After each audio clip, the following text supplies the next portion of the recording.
C'est la mise en valeur de tout l'artisanat du secteur. Enfin, l'artisanat, l'offre, tout ce qui tourne autour de l'habitat, de l'immobilier, la décoration. Et donc, c'est les 24e journées de l'habitat. Ça perdure avec toujours autant de réussite puisqu'on arrive là. Nous avons cette année 52 exposants qui sont présents sur les stands. Donc, comme je disais, assez varié. L'immobilier est très porteur avec une commune en grand développement, dans le bon sens du terme, avec tout ce qui est infrastructure et nombre de logements qui suivent. Beaucoup de demandes, un peu de complications au niveau de la maîtrise des coûts des matériaux pour nos promoteurs. Et puis voilà, cette guerre en Ukraine aussi qui des fois ralentit un petit peu le développement de certains clients dans l'investissement, puisqu'ils préfèrent attendre pour voir comment ça va évoluer. On a des taux d'intérêt bancaires qui augmentent, donc ça c'est un frein pour l'acheteur. L'actualité internationale n'est pas géniale. Les élections, c'est en général quelque chose aussi qui freine la prise de décision. Mais avec le printemps qui arrive, les choses devraient se décanter. C'est une grosse partie de notre activité, c'est le remplacement notamment de chaudières, vraiment très particulièrement de chaudières fuel. À la fois à cause du prix de l'augmentation du prix du fuel évidemment, puisque c'est quand même intéressant de passer sur une pompe à chaleur pour faire des économies, ce qui est encore plus vrai maintenant avec l'augmentation du fuel récente. Et puis il faut dire aussi que nos clients sont aidés.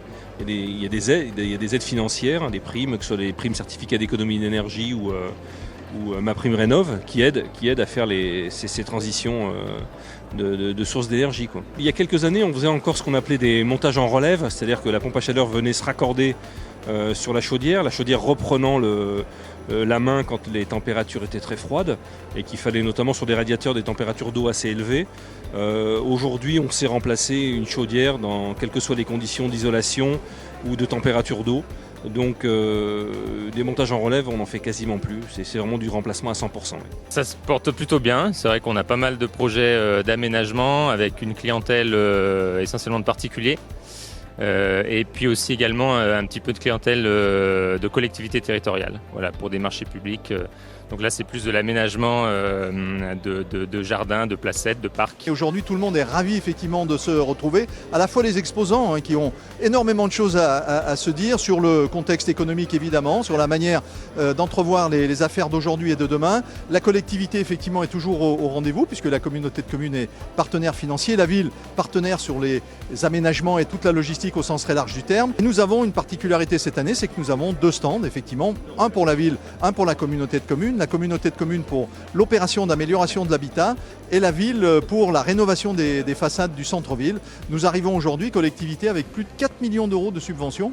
Donc c'est extrêmement important. C'est la première opération de ce genre et de cette ampleur qui se fait depuis toujours, j'allais dire, sur notre territoire. Donc nous avons les subventions, nous avons à côté de nous les entreprises qui sont capables de réaliser ces travaux. C'est un vrai bonheur et il y a un esprit qu'on retrouve de ces journées de l'habitat. Elles sont bien là chez nous et on attend beaucoup de monde et en plus le temps et le climat est au rendez-vous puisqu'il neige dehors, il fait beau à l'intérieur et l'esprit est tout à fait intéressant. Ça permet de rencontrer d'autres professionnels, de créer du réseau, de partager des expériences et c'est très porteur. C'est un salon qui est plutôt productif et plutôt avec des contacts de qualité justement.